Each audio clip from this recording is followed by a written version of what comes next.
স্বাগতম আজকের বাংলা নিউজে। শুরুতে দেখবেন শেখ হাসিনাকে নয় সমন্বয়কদের ফাঁসিতে ঝুলানো হবে বললেন সেনাপ্রধান ওয়াকারুজ্জামান।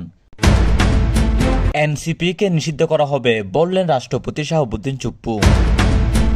আওয়ামী লীগ নির্বাচনে অংশগ্রহণ করবে বললেন শেখ হাসিনা পুত্র সজীব ওয়াজেদ জয়। সংখ্যাগরিষ্ঠ ভোটারকে বাইরে রেখে নির্বাচন ভালোভাবে করা যাবে না বললেন বঙ্গবীর কাদের সিদ্দিকী।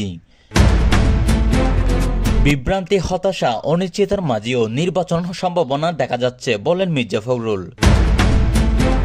আন্দোলন যমুনা থেকে সরে গেছে, কিছুদিন বাদে গ্রামের নির্বাচনের সামনে দাঁড়াবে বললেন সালাউদ্দিন আহমেদ।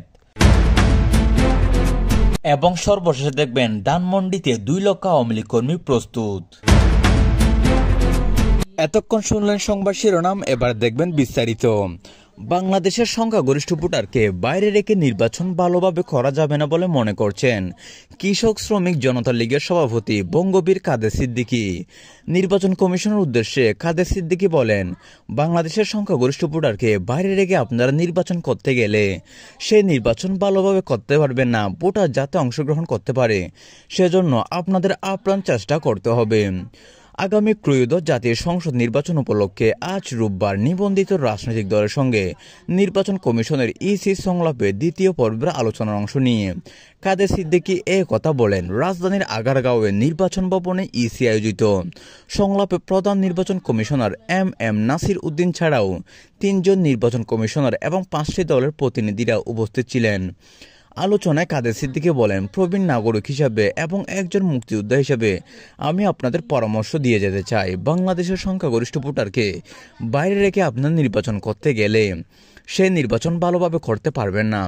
ভোটার যাতে অংশগ্রহণ করতে পারে সেজন্য আপনাদের আপ্রাণ চেষ্টা করতে হবে। আওয়ামী লীগ বাংলাদেশ প্রতিষ্ঠাতা করেছে, আজকে আওয়ামী লীগ ব্যান্ড করলেই আওয়ামী লীগ ব্যান্ড হবে। আওয়ামী লীগ নির্বাচন বন্ধ করার চেষ্টা করবে, অবশ্যই করবে। কেউ বোকার মতো করবেন, কেউ আবার বুদ্ধিমানের মতো করবেন। জাতীয় নির্বাচনের দিনে গণভোটের দিকে কেউ ফিরেও তাকাবে না উল্লেখ করে কাদের সিদ্দিকী বলেন, বিএনপি না বললে, আওয়ামী লীগ নির্বাচন করতে না পারলে বড় অংশের মানুষ এই দিকে ফিরে তাকাবে না। এখন শোনা যাচ্ছে জাতীয় পার্টিকেও ব্যান নিষিদ্ধ করতে হবে। অধ্যাপক ডক্টর ইউনূস 15 মাসেও একবারের জন্য আমাদের কৃষক শ্রমিক জনতা লীগ দলীয়ভাবে হিসাবের খাতায় ধরেননি। এভাবে হিসাবের খাতায় না ধরে সবাইকে যদি বাইরে রাখা হয় তাহলে কোনো মতে একটা গ্রহণযোগ্য নির্বাচন হবে না। গণভোট কিসের উপর করা হবে সে প্রশ্নে রেখে কাদের সিদ্দিকী বলেন, দেশের মানুষ জানে না কি বিষয়ের উপর গণভোট। আবার 4টা বিষয় দেওয়া হয়েছে গণভোটে, এখন 4টা প্রশ্ন হ্যাঁ নাকি না। 4টা প্রশ্ন 2টাতে যদি অমত থাকে সেই 2টা প্রশ্ন কি ভোটাররা মতামত দিতে পারবে? কাদের সিদ্দিকী বলেন, শেখ হাসিনা বলেছেন আবার নাকি গণতন্ত্র প্রতিষ্ঠা করবেন। দুর্ভাগ্যের সঙ্গে বলবো, গত 3টা বার মানুষ কোনো ভোট দিতে পারেনি। আল্লাহ যথেষ্ট অসন্তুষ্ট হলে কাউকে কোনো শাসককে গদি থেকে সরিয়ে দেন। তা পরিপূর্ণ আমাদের বোন শেখ হাসিনা করেছেন। তার জন্য আল্লাহর তরফ থেকে গজবের কারণে তিনি তার ক্ষমতা হারিয়েছেন। জুলাই আন্দোলন যারা করেছেন তাদের আমি আগামী 1000 বছর ধন্যবাদ দেব, কিন্তু তাদের পরবর্তী কাজগুলো ভালো হয় নাই। অন্তর্বর্তী সরকারের দেশকে বিভক্ত করে ফেলেছে বলেও অভিযোগ করেছেন কাদের সিদ্দিকী। তিনি বলেন, নিবন্ধিত দল এখন 40-50টা, তার 2-3টা দলের সঙ্গে বসে আলোচনা করেন। সেটা যেমন নিরপেক্ষ হচ্ছে না, সার্বিকও হচ্ছে না। শেখ হাসিনার পতন হয়েছে, স্বাধীনতা বিলুপ্ত হয়নি। শেখ হাসিনার পতন হয়েছে বলে বঙ্গবন্ধু মুছে যাননি, মুক্তিযুদ্ধ হারিয়ে যায়নি।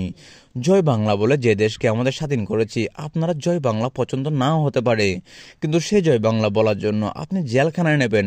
ভাবিকালীর ইতিহাসে কাছে এই কি জবাব দেবেন? জবাব নেই।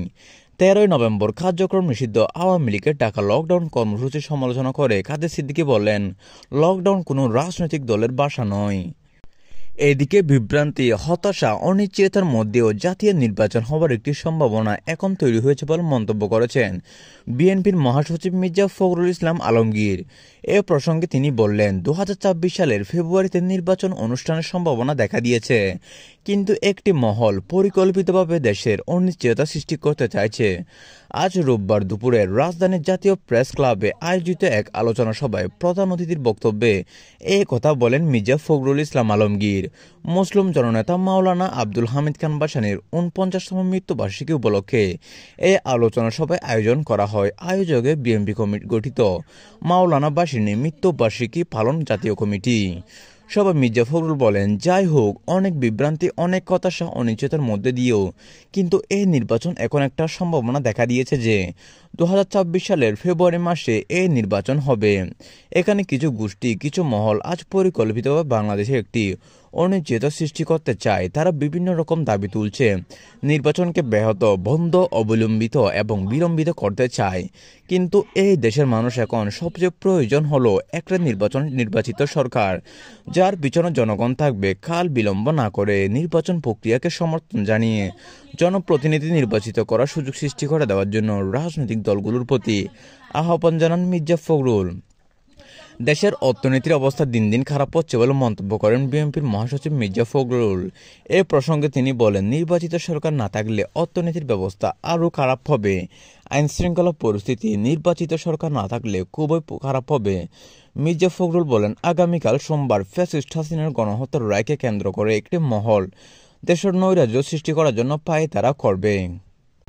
সর্বশেষ বিএনপি স্থায়ী কমিটির সদস্য সালাউদ্দিন আহমেদ বললেন, এখনও কেউ জুলাই সনদ স্বাক্ষর করার জন্য আদেশ পরীক্ষা করেছে, আর কেউ বলছে আদেশ জারি করে জনগণের অভিপ্রায় পূর্ণ হয়েছে।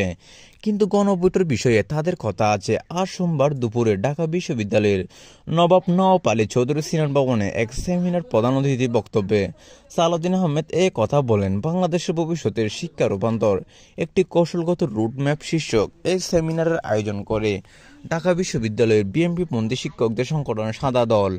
5 দফা দাবিতে জামায়াত ইসলামী সহ সমমনা 8 দলের আন্দোলনের আলোচনা করে। সালাউদ্দিন আহমেদ বলেন, আপনারা দেখবেন আর 5-7 দিন গেলে ইনিয়ে বিনিয়ে এই আন্দোলন এখন তো যমুনা থেকে সরে এসেছে, আর কিছুদিন পর গ্রামে গিয়ে নির্বাচনের কাছে গিয়ে দাঁড়াবেন। গতকাল শুনলাম যে আপাতত আমাদের আন্দোলন আর যমুনা নেই। তো যাই হোক, এখন হয়তো যমুনায় অনেক কিছু চিন্তা করবে, কিন্তু শেষমেশ নির্বাচনে দাঁড়াতে হবে। সেমিনারের একটি পক্ষের সমালোচনা করে বিএনপির স্থায়ী কমিটির সদস্য সালাউদ্দিন আহমেদ বলেন, গত 6 আগস্ট রাষ্ট্রপতির অর্ডারের মাধ্যমে সংসদ বাতিল করা হলো। তখন একটি পক্ষ জিজ্ঞাসাও করেনি সেখানে শেখ হাসিনার দরখাস্ত আছে কিনা। এখন অনেকে আর্গুমেন্ট করছে, কেউ হাইকোর্টে যাচ্ছে, কেউ সরকারি পূর্ব বৈধতা নেই। তাদের উদ্দেশ্যে বিভিন্ন বাহানায় তার একটি লিগ্যাল কেওয়াস সৃষ্টি করবে, যাতে নির্বাচন বাধাগ্রস্ত হয়, যথাসময়ে নির্বাচন অনুষ্ঠিত নাও হতে পারে, অর্থাৎ নির্বাচনে না হয়, তাতে তারা ক্ষমতা ভোগ করবেই। যাদের কথা বলা হচ্ছে তারা সরকারের কেউ উল্লেখ নয় করে সালাউদ্দিন আহমেদ বলেন, সরকারের নিয়ত মনে হচ্ছে ঠিক আছে। সরকারের নিয়ত নিয়ে কথা বলার মতো পরিস্থিতি এখনো আসেনি। সরকারের ভিতরে এখনো কারো ভিন্ন উদ্দেশ্য থাকতে পারে। তবে প্রধান উপদেষ্টা ফেব্রুয়ারিতে প্রথমার্ধের নির্বাচন অনুষ্ঠানের বিষয়ে প্রতিশ্রুতিবদ্ধ। কোনো কারণে সেটি না হলে সে কারণে তাকে ধন্যবাদ জানানো হবে। তো এই ছিল আজকে আমাদের নিউজ। আজকে নিউজটি ভালো লাগলে চ্যানেলটি সাবস্ক্রাইব করে দিবেন। ধন্যবাদ।